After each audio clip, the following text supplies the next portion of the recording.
문학 34쪽이에요. 34쪽.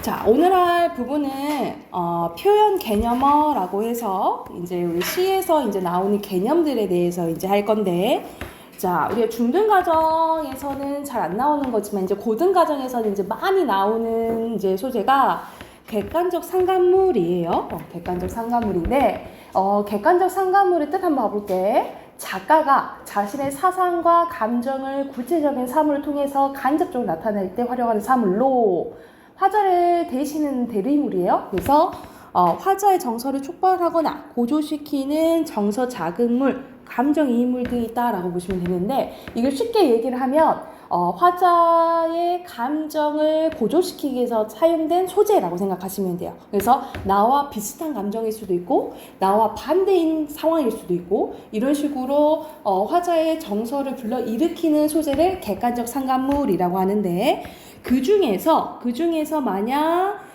감정이 똑같다. 그래서 왼쪽 한번 봐볼게. 객관적 상관물 중에 화자가 자신의 감정을 특정 사물에 직접 투영시켜서 화자와 동일시라는 걸 감정이입 또는 감정이물이라고 해요. 그래서 객관적 상관물 중에 뭐가 있다? 감정이입이 있다라고 생각을 하시면 돼요. 자, 그리고 매개물이라는 게 있는데, 작가가 표현하려는 사상이나 정서를 다른 사물을 통해 간접적으로 연결해 주는 데 사용된 사물로 객관적 상관물도 하나의 매개물이다 라고 보면 되겠지. 그러니까 매개물의 개념이 더 큰 거라고 생각하시면 되겠죠. 그래서 다시 한번, 객관적 상관물은 화자의 정서를 촉발시키거나 고조시키는 자극물이라고 생각하시면 되고, 그 종류 중에 하나 중에 뭐가 있다? 감정이입물이 있다 라고 생각을 하면 돼. 자, 밑에는 시어의 속성과 관련된 개념어 나오네요. 음성상징어 나오네. 우리가 모양을 흉내내는 말은 의태어, 그리고 소리를 흉내내는 건 의성어죠. 이것을 이제 묶어서 음성상징어라고 하는 거고, 그리고 색채어가 나와 있죠. 말 그대로 색깔을 나타내는 단어로, 이것이 나오면 이제 시각적 심상이 두드러진다라고 생각을 하면 돼. 그리고 시적 허용입니다. 시적 허용은 문법에 어긋난 표현이지만 시에서는 가능하다, 허용해준다라는 거잖아. 그게 시적 허용이고, 그리고 관습적 표현은 말 그대로 옛부터 전에서 내려오는 습관적으로 쓰이는 표현이라고 생각하시면 돼요. 그리고 3번으로 가볼게. 표현 효과와 관련된 개념을 봐볼게요. 대상과의 거리감이 나와 있는데, 1번 화자가 대상에 대해서 느끼는 심리적 거리로 말 그대로 가깝다면 친밀감을 많이 느끼고 멀다면 친밀감을 적게 느낀다라고 보시면 되고요. 알아놓을게요. 이게 시적 긴장감이야. 시적 긴장감은 시에 관심과 흥미를 가지게 한 힘으로 특정 요소나 표현을 통해서 시를 주의 있게 읽도록 만드는 건데, 대표적으로 자, 옆에 보면은 행간걸침 나와 있잖아요. 그치? 이 행간걸침이 뭐냐면, 자, 말 그대로 예시 한번 보자. 아무래도 나는 비켜 서 있다. 절정에 서 있지 않고, 원래 서 있지 않고가 붙어 있어야 되잖아요. 그치? 근데 이 않고를 다음 행으로 보내버리는 거야. 그래서 약간의 행가를 해서 긴장감을 주는 거예요. 그래서 이게 행간걸침이라고 보시면 돼요. 다시 한번 예를 들면은, 나는 그대가 좋다. 이렇게 쓸 수 있잖아. 그치? 근데 나는 그대가 좋다. 이런 식으로 아예 행을 이제 바꾸는 거야. 이걸 행간걸침이라고 보시면 돼요. 그래서 여기서 일부러 이제 긴장감을 준다라고 보시면 되겠죠. 이게 시적 긴장감이고, 그리고 생동감은 생기 있고 살아서 움직이는 듯한 느낌을 주는 거예요. 그래서 앞에서 배웠던 의성어나 의태어 또는 동적 이미지, 움직이는 이미지를 통해서 생동감을 느끼게 할 수 있고, 시적 여우는 시를 다 읽고 난 후에 마음에 무엇인가가 남아 생각하게 만드는 거라고 생각하면 되는데, 예시는 여기서 봐봐. 내 영혼의 슬픈 눈. 우리가 보통 다 어미로 끝나잖아. 그치? 근데 여기서는 명사로 일부러 끝나게 한 거야. 그래서 시적 여우, 조금 남겨져 있는 기운을 느끼게 해준다라고 보면 되는데, 보통 이렇게 명사로 끝나거나 우리가 점점점 있잖아요. 이거 뭐라 부르지? 점점점. 이 문장보를 말줄임표라고 부르거든요. 이러한 말줄임표가 사용되면 또 여운을 주게 해준다라고 생각을 하면 돼, 보통. 그래서 이 말줄임표나 또는 명사로 끝나게 하는 게 시적 여운을 주는 경우가 있다라고 생각하시면 되겠죠. 그러면 여기에 해당되는 거 옆에 개념 연습하기 한번 봐볼게. 자, 유리왕의 황조가입니다. 유리왕은 이제 주몽의 아들이라 보시면 돼요. 자, 시의 내용 보면 헐 여기서는 나는 모양이지 의태어 쓰였죠. 그쵸? 헐 나는 꾀꼬리는 암수 다정히 노리는데 저 꾀꼬리는 암수 사이가 너무 좋다 이 말이야. 그지? 그런데 외로울사 이내 몸은 나는 외로운 거야. 그러면 나와 꾀꼬리는 상황이 어때요? 상반되지 그치? 대조인 거야. 니와 함께 돌아가리 하면서 저 꾀꼬리는 나의 외로운 마음을 더욱더 뭐 해주는 거야? 부각시켜주는 거지 그치? 근데 나와 감정이 같지는 않죠. 그래서 이 꾀꼬리는 객관적 상관물은 맞아요. 근데 감정이입일까? 나랑 감정이 똑같진 않잖아 그치? X겠죠 그쵸? 객관적 상관물은 맞는데 감정이입은 아닌 거야. 자, 그리고 조지훈의 민들레꽃 봐볼게요. 까닭없이 마음 외로울 때는 노란 시적 허용 쓰였네. 원래 노란인데 그지? 민들레꽃 한 송이도 애초롭게 그리워지는데 민들레꽃이 그리워진대. 얼마나 위로이랴 소리쳐 부를 수 없는 이 아득한 거리에. 그러니까는 내가 이제 그리워하는 이와 그만큼 떨어져 있다 이 말이야. 그래서 여기서는 인과의 정서적 거리감을 아득한 거리로 표현했다라고 보시면 돼요. 그대 조용히 나를 찾아온다 라는 거죠. 여기서 그대는 민들레꽃 의미예요. 그래서 그대라고 표현했으니까 의인법도 되겠죠. 그래서 민들레꽃은 이 시에 그대와 화자를 이어주는 매개물 역할을 한다 라고 보시면 되겠죠. 자, 그리고 세 번째 신석정의 들길에 서서 봐볼게. 자, 푸른 산, 흰 구름을 지니고 살듯 시각적 심상이 쓰였다. 그치? 색채 나와있죠? 내 머리는 항상 푸른 하늘에 있대요. 우리가 하늘은 우리가 올려다보는 거잖아요. 그치? 그래서 보통 내가 바라는 희망, 그리고 이상, 이런 것들 의미한다라고 보면 돼요. 하늘을 향하고 산삼처럼 직유법 쓰였네. 두 팔을 드러낼 수 있는 것이 얼마나 숭고한 일이냐. 엄청 숭고한 일이다 라고 얘기를 하는 거야. 두 다리는 비록 연약하지만 젊은 산맥으로 삼고 부지런은 끊이지 않고 계속 이런 뜻이에요. 움직인다는 것은 움직인다는 둥근 지구를 밟았거니 나 지금 이 두 발로 지구 이렇게 밟고 있잖아. 그러니까 푸른 산처럼 또 지규법 나왔네. 든든하게 지구를 디디고 자는 것이 얼마나 기쁜 일이냐. 뼈에 저리도록 생활은 슬퍼도 좋대. 그러니까는 여기서는 지금 상황이 좋지는 않은 거지. 좋지는 않아도 나 이렇게 살아가고 있는 것만 해도 나는 행복하다라고 얘기를 하는 거예요. 저문 들길에 서서 여기서는 그냥 들길도 아니고 날이 저문 들길이네. 그치? 상황이 안 좋은 거예요. 그래서 약간 시대적으로 보면 신석전 일제강점기 때 사람을 생각하시면 되거든요. 왜 저문 들길은 일제강점기를 상징한다라고 보면 되겠지. 이 저문 들길에 서서 뭐를 보자? 푸른 별을 보자 라는 거야. 그러니까는 지금 이렇게 상황이 안 좋아도 뭐를 갖자 이 말이야. 희망을 갖자라고 이 사람은 얘기하고 있는 거야. 푸른 별을 바라보는 것은 하늘 아래 사는 거룩한 나의 일과래. 그러니까는 내가 아무리 힘들어도 계속 꿈을 잃지 않을 것이다. 그거는 나의 일과다. 매일매일 하는 일이다 라고 표현하고 있지. 그치? 그러면 여기서 알맞지 않은 거네. 기억 세치어 나와 있죠. 그쵸? 니은 뭐뭐처럼 동일시 나와 있다라고 보면 되겠지. 그리고 역동성과 생동감 느껴지고 낙천적인 건 긍정적인 태도잖아요. 그쵸? 맞죠? 근데 5번 시적 여운을 남기는 종결 표현이래. 말줄임표 사용됐잖아요. 그치? 그건 맞는데 내면의 갈등 드러내고 있어요? 내면의 갈등 아니잖아. 이 사람은 아무리 힘들어도 뭐 하겠다고 얘기해? 희망을 갖겠다 라고 얘기를 하잖아요. 갈등 없지. 그치? 5번이라고 보시면 되겠죠. 이해됐을까요? 그 다음 수업도 이어서 봐보자. 자, 표현 기술과 관련된 개념을 봐볼게요. 압축은 말 그대로 줄이는 거잖아, 그치? 작가의 정서나 사상을 간결하게 표현하는 거예요. 간결하게 표현. 그리고 환기는 불러일으키는 거라고 생각하시면 됩니다. 그래서 어떤 것을 느끼게 하거나 어떤 장면을 떠오르게 표현하는 거고요. 투영은 아까 감정이입 나왔었잖아요, 그치? 화자의 정서나 감정을 다른 사물에 반영하는 걸 얘기를 하고요.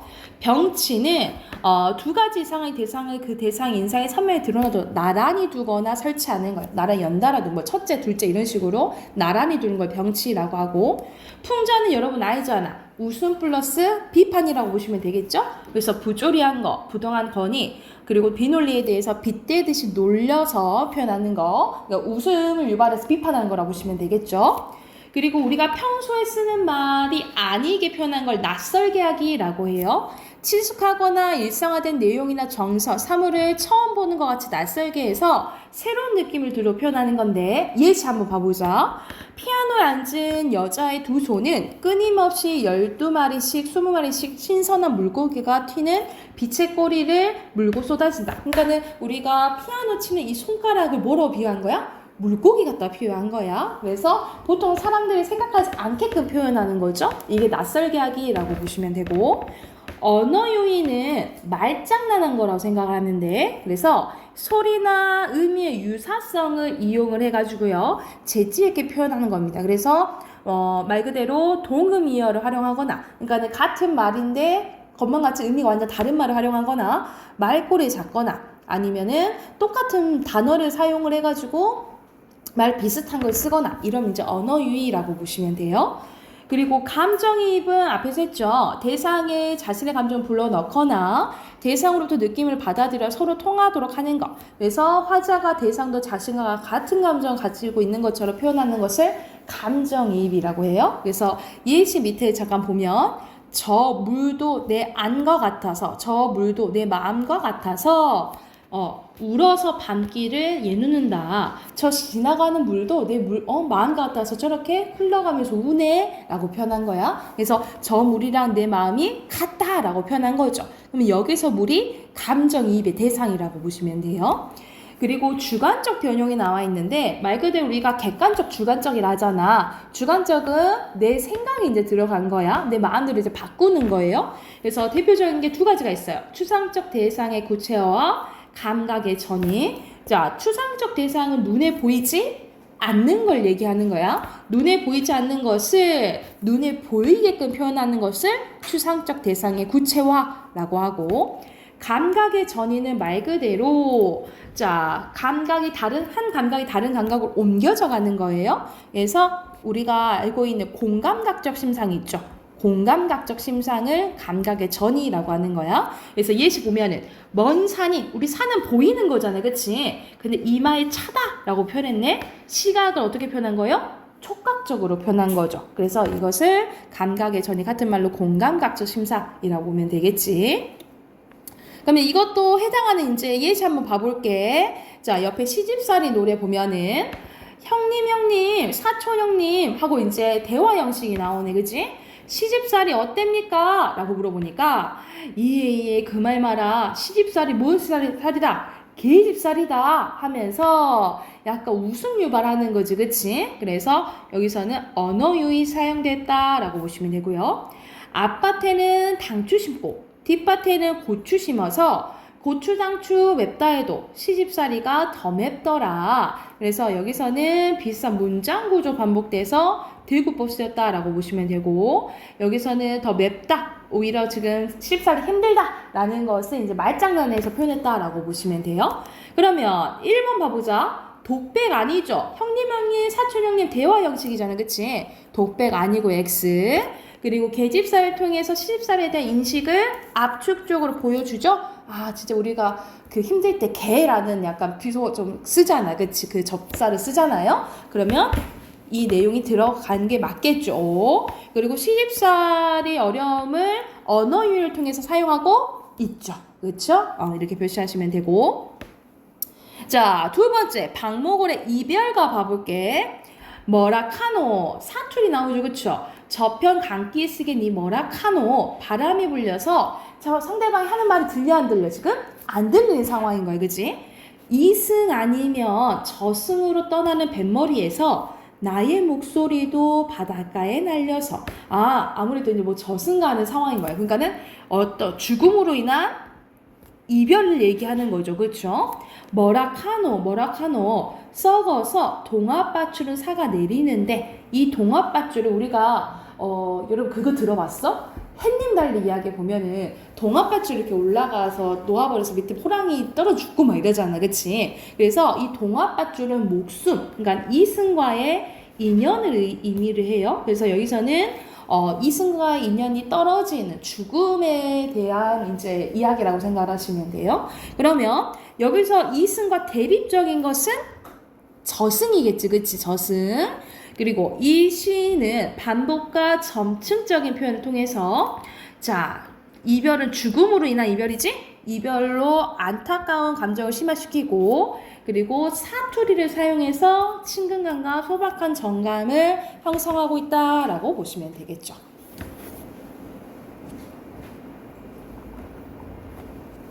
됐나요? 자, 그러면 세 번째 거 봐볼게. 유명한 이제 황진이의 유명한 시예요.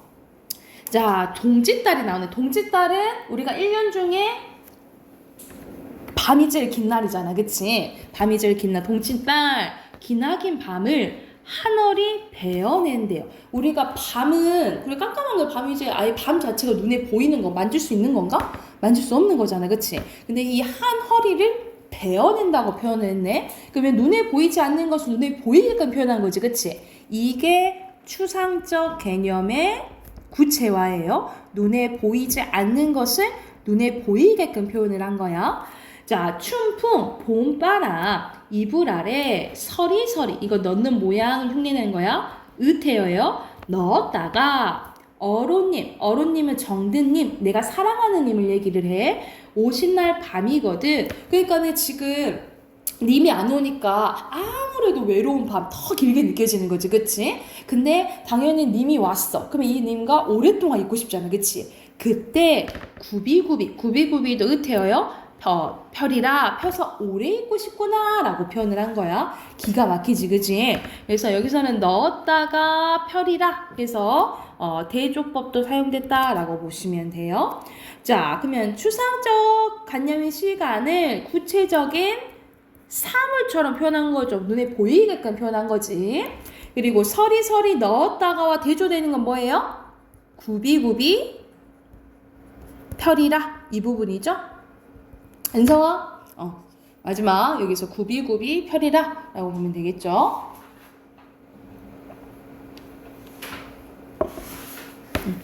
됐으면 뒤에 시 두 가지가 있거든요. 두 가지 해석하고 해당하는 문제 풀어보게요.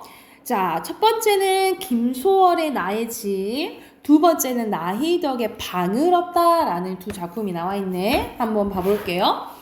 자, 먼저 김소월의 나의 집 봐보자. 들가에 떨어져 나가앉은 맥기슭에, 맥기슭은 우리가 산기슭의 순우리말이라 보면 돼요. 산기슭에 넓은 바다의 물가뒤에 나는 지으리 나의 집을, 원래 나는 나의 집을 지으리 이렇게 해야 되잖아. 그치? 어순이 바뀌었네. 여기서는 도치법이 사용됐다라고 보시면 되고요.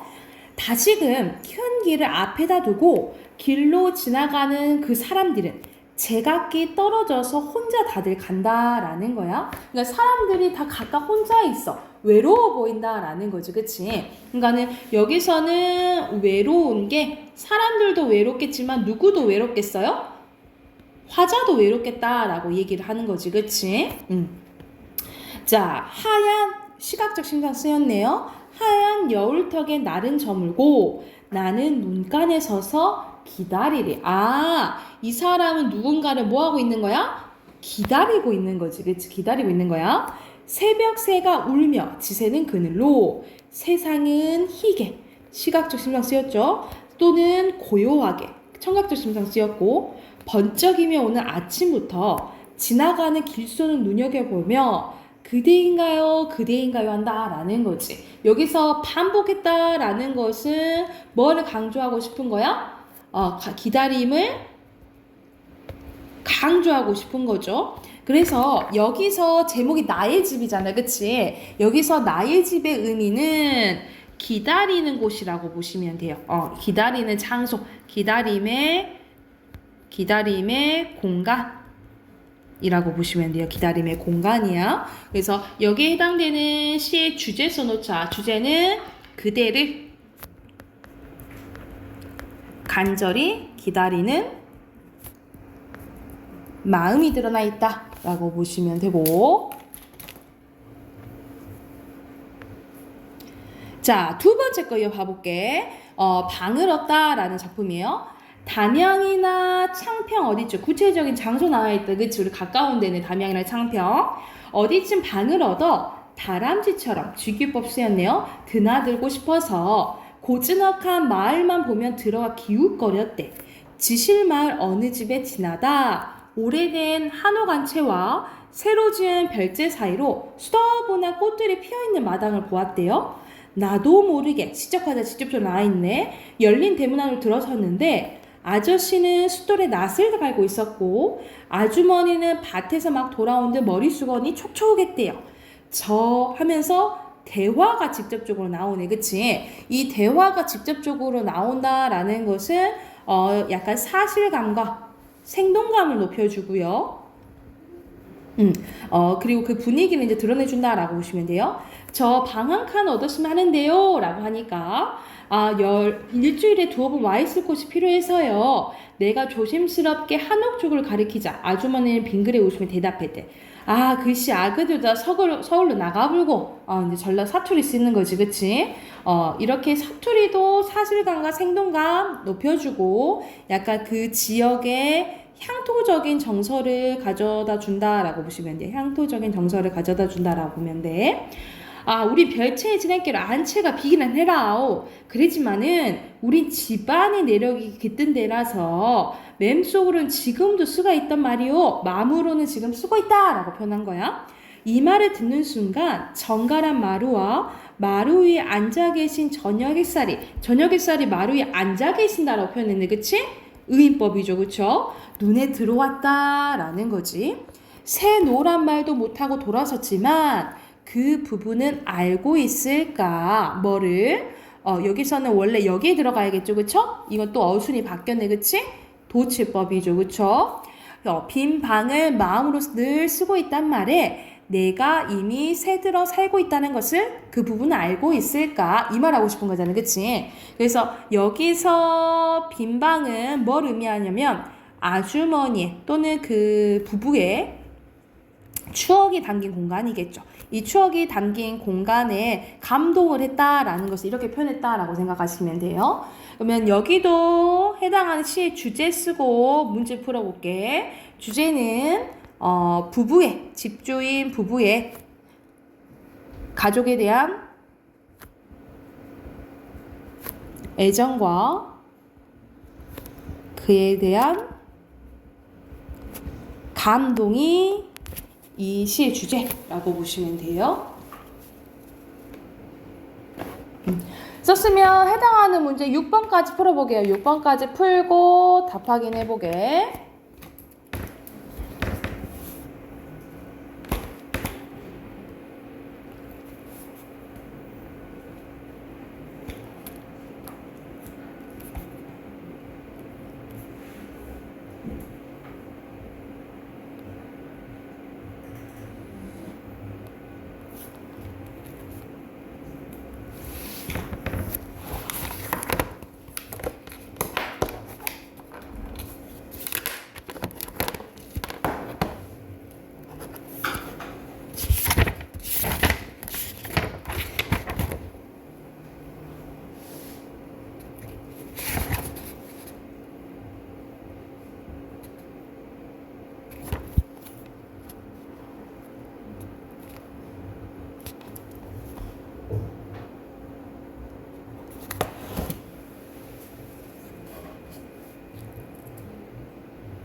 은성아, 잠 깨라.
답 확인해볼까요?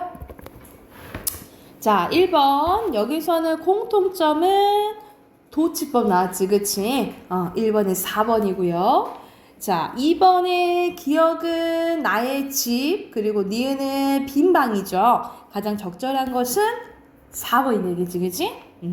그리고 3번 가볼게요. 3번에 알맞지 않은 것은 우리가 그냥 보면은 이게 다 맞는 말 같다 라고 이제 느껴질 수 있는데, 여기서 1번이 잘못됐어요. 선생님이 아까 맥기스근 상키스의 춘 그냥 우리말이라 했잖아, 그치? 어떤 토속적인 방언, 사투리 이런 것들은 아니에요. 이건 아니에요. 그래서 3번에 1번이고, 그리고 4번에 나의 집이죠.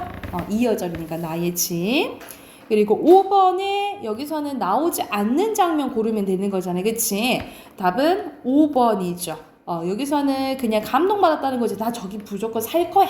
이런 거 아니잖아요, 그치? 그리고 6번에는 사투리가 사용됐네요. 그쵸? 이렇게 사투리 표현은 대화에 아까 얘기해 주잖아. 생동감과 사실감을 불어 넣어줄 수 있고요. 주고, 그리고 향토적인 분위기를 드러나게 뭐 해준다? 뭐 이렇게 쓰면 되겠지? 이해가 됐을까요? 사투리는 대화에 생동감과 사실감을 불어넣게 해주고요. 그리고 그 지역의 향토적인 분위기를 드러내게 해준다 라고 보시면 돼요.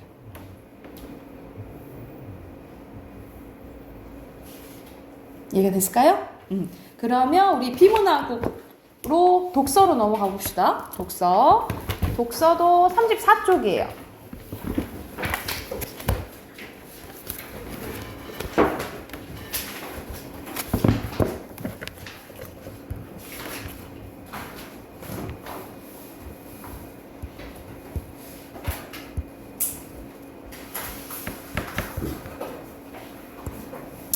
자, 여기서 우리 저번 시간에 이어서 내용 전개 방식에 대해서 나오는데 오늘 할 부분은 분석과 문제 해결 방법이에요.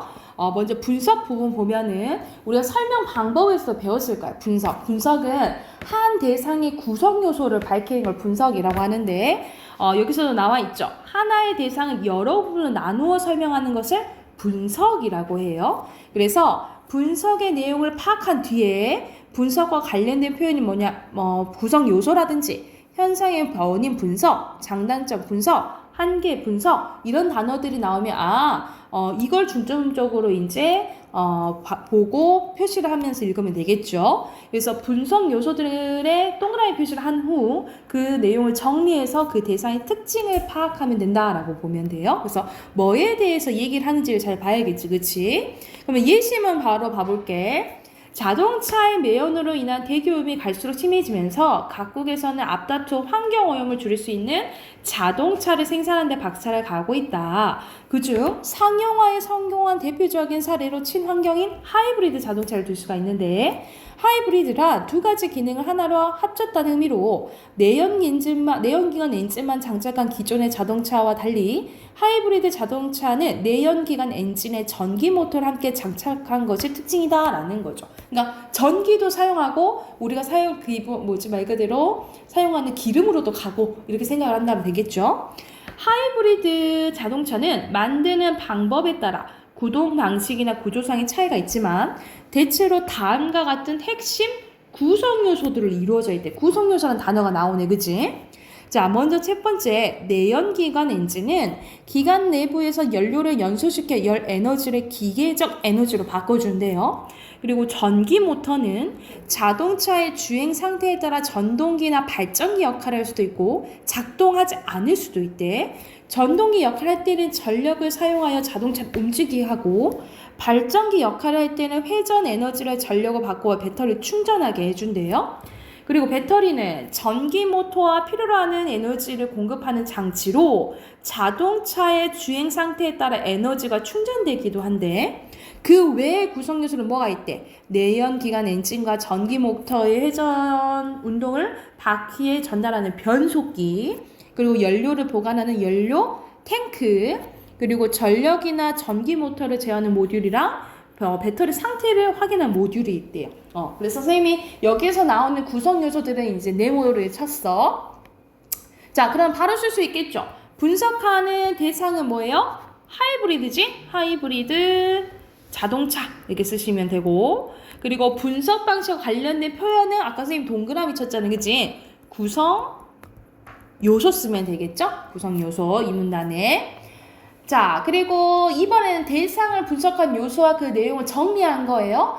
자, 연료를 연소시켜 열 에너지를 기계 에너지로 바꾸게 해주는 것은 내연 기관 엔진이죠. 그리고 전기 모터는 전동기 역할을 할 때도 있고 발전기 역할을 할 때도 있다라고 했죠, 그렇죠? 그리고 전기 모터가 필요로 하는 에너지를 공급하는 장치는 배터리죠? 배터리. 그리고 그 외에 변속기, 그 다음에 연료, 탱크, 그리고 모듈 2개가 있었죠. 그쵸? 이해가 됐나요?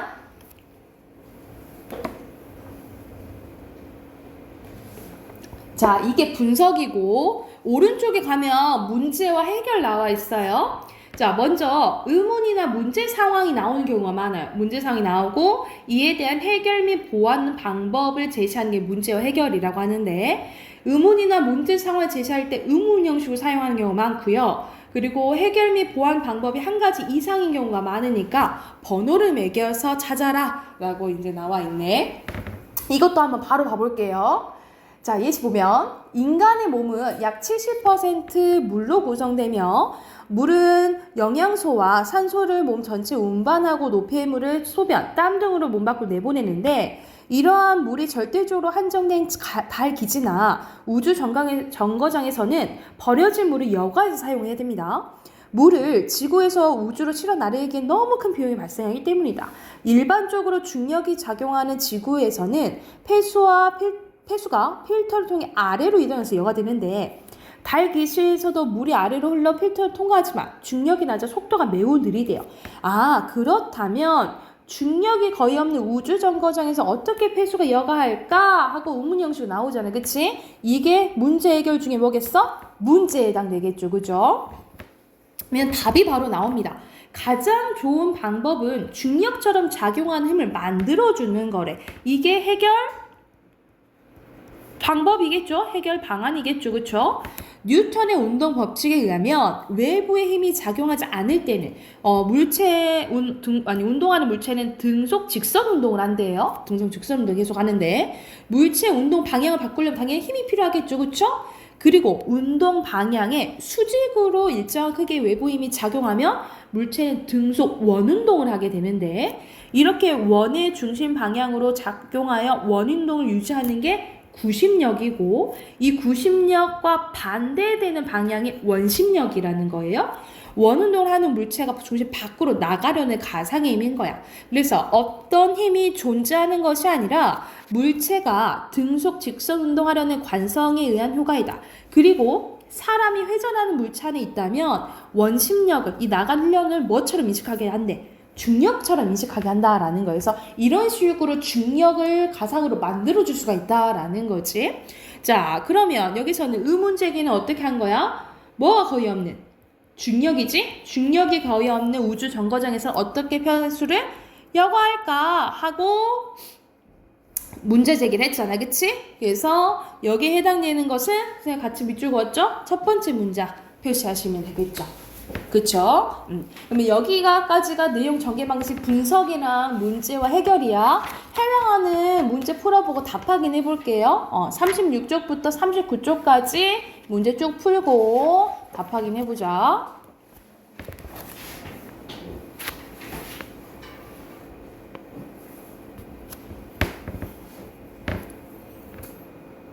자, 답 확인해보면 36쪽에 여기서 분석의 대상을 사어절로 쓰라 했잖아요. 그치? 사어절은 여기서는 첫 번째 문단에 여기 쓰면 되겠죠. 지방지를 구성하는 성분의 구조. 여기 부분 쓰시면 돼요. 지방지를 구성하는 성분의 구조. 그리고 2번에 빈칸 바로 넣어보자. 첫 번째 지방질. 그리고 그 다음 것도 지방질. 그 다음에 개념, 구성, 요소고요. 이거 됐나요?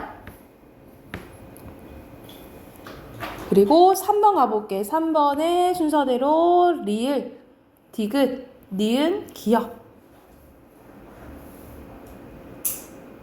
맞죠? 자, 그리고 여기서는 문제 상황에 밑줄 그으라 했잖아요. 그치? 첫 번째 문단에 첫 번째 두 문장 있죠? 근데 두 번째 문장 밑줄 보시면 돼요. 여기가 문제 상황이라고 보시면 되고. 자, 그리고 5번에 빈칸 바로 넣을게. 첫 번째는 감정, 조절, 전략. 그리고 부정적인 감정. 그리고 둘째는 회피, 분산 전략. 그 다음에 무관심한 태도. 셋째는 상호 작용 과정이에요. 자, 넘겨서 보면은 바로 답 확인해 볼게요. 여기서는 비교 아니죠. 과학적인 원리 나오죠. 뉴턴 운동 법칙 이런 것부터. 그리고 예상되는 상황을 제시해서 관심 유도하죠. 중력이 없는 그 상황 얘기하잖아요. 그쵸? 답 3번이고요. 그리고 2번에 알 수 있지 않은 내용으로 알맞지 않은 것은 1번이죠. 1번. 그리고 3번에 이렇게 돌리잖아. 그러면 여기서는 물은 한쪽 방향으로 여기가 중심으로 한 다음에 바깥으로 나가야 되잖아요. 그쵸? 그러면은 미음과 반대되는 니은으로 나가야겠지. 그치? 이해가 됐을까요? 질문 있을까요? 넘어가도 되겠어요? 우리 문법 꺼내봅시다.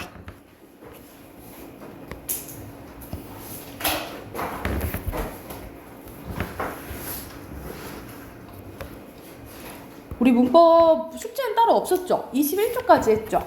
22쪽 할 차례 맞나요? 22쪽 해볼게요. 자, 우리가 앞에서 우리 의문을 변동하고 있는데 의문의 변동 크게 교책, 탈락, 첨가, 축약이 있다 했어요. 그 중에 이제 교체가 이제 많은데 교체 일부분 앞에서 뭐 했냐? 음절의 끝소리 규칙, 비음화와 유음화 했어. 자, 자, 오늘 할 부분은 국외음화입니다. 국외음화 볼게요. 국외음화는 간단하게 말해서 디귿, 티읕이 이를 만나면 디귿이 지읒으로 되고 티읕이 츠읒으로 되는 현상이에요. 근데 이거는 환경이 중요해. 이 이자가 의미가 없는 무슨 형태소야 되냐면 형식 형태소라고 보시면 돼요. 의미가 없어야 되는 거야. 그래서 다시 한번 개념 보면 치좀, 디귿, 티읕이 모음, 이나, 반모음, 이로 시작되는 형식 형태소 앞에서 각각 지읒, 치읒으로 바뀌어야 되는 현상이라고 보시면 돼요. 그래서 우리가 봐봐. 이거 구디라고 안 하잖아. 굳이, 같이라고 안 하고 같이, 다치다 이렇게 바뀌는 거죠. 그치?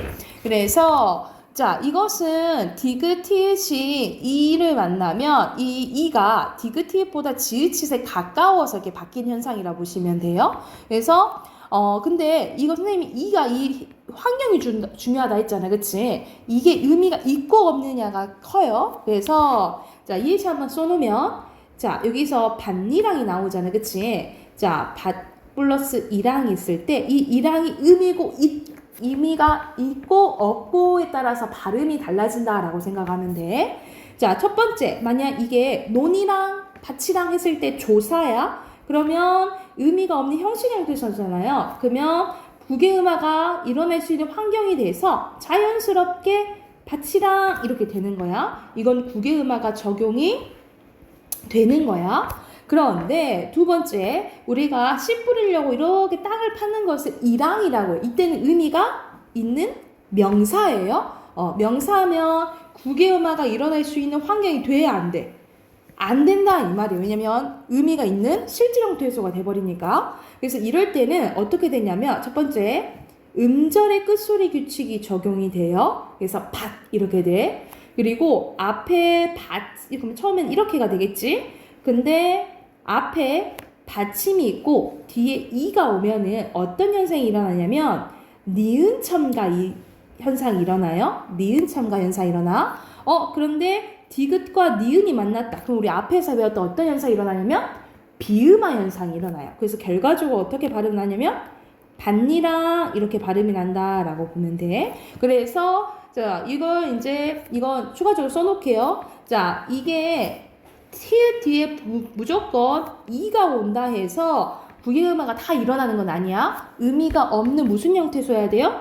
형식 형태소야 된다라고 생각을 하면 돼. 그 형식 형태소가 오면 국외음화가 일어날 수 있는 환경이 되고 형식 형태소가 아니면 국외음화가 일어날 수 있는 환경이 안 된다라고 보시면 돼요.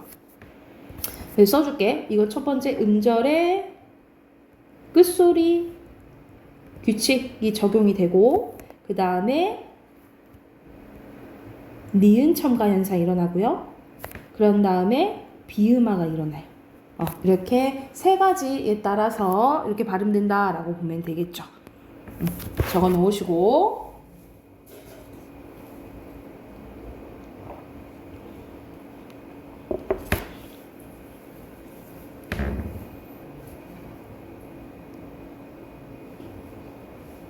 됐을까요? 자, 그 다음에 된소리 대기가 나와. 된소리 대기는 말 그대로 된소리가 아닌 것이 된소리를 한다라고 보시면 돼요. 근데 여기서는 환경이 네 가지가 나와 있거든. 이거는 우리가 고등학교 1학년 때 가장 많이 나오는 문법 중 요소 중에 하나라고 보시면 돼요. 이거는 조금 외워야 되는데 한번 봐보자. 파열음, 기역, 디귿, 비읍 뒤에 바다사자가 이게 된소리가 나요. 예를 들어서 봐봐. 기역 뒤에 비읍이 왔잖아. 그치? 기역 뒤에 비읍이 와서 뒤에가 빡 하면서 된 소리가 난다라고 생각을 하시면 돼요. 그래서 기역, 디귿, 비읍 뒤에 바다사자가 이게 된 소리가 나고 그리고 어감 받친 니은, 미음 뒤에 가다사자 이게 된 소리가 나. 어감 받침이라는 것을 활용한다는 소리잖아. 그러니까 말 그대로 동사, 형용사일 때 명사는 안 돼.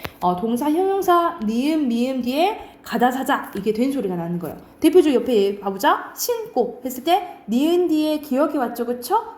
이럴 때 된 소리가 나고요. 그리고 세 번째는 한자예요. 한자 리을 뒤에 디귿, 시옷, 지읒이 된 소리가 나요. 이거는 예시로 외우세요.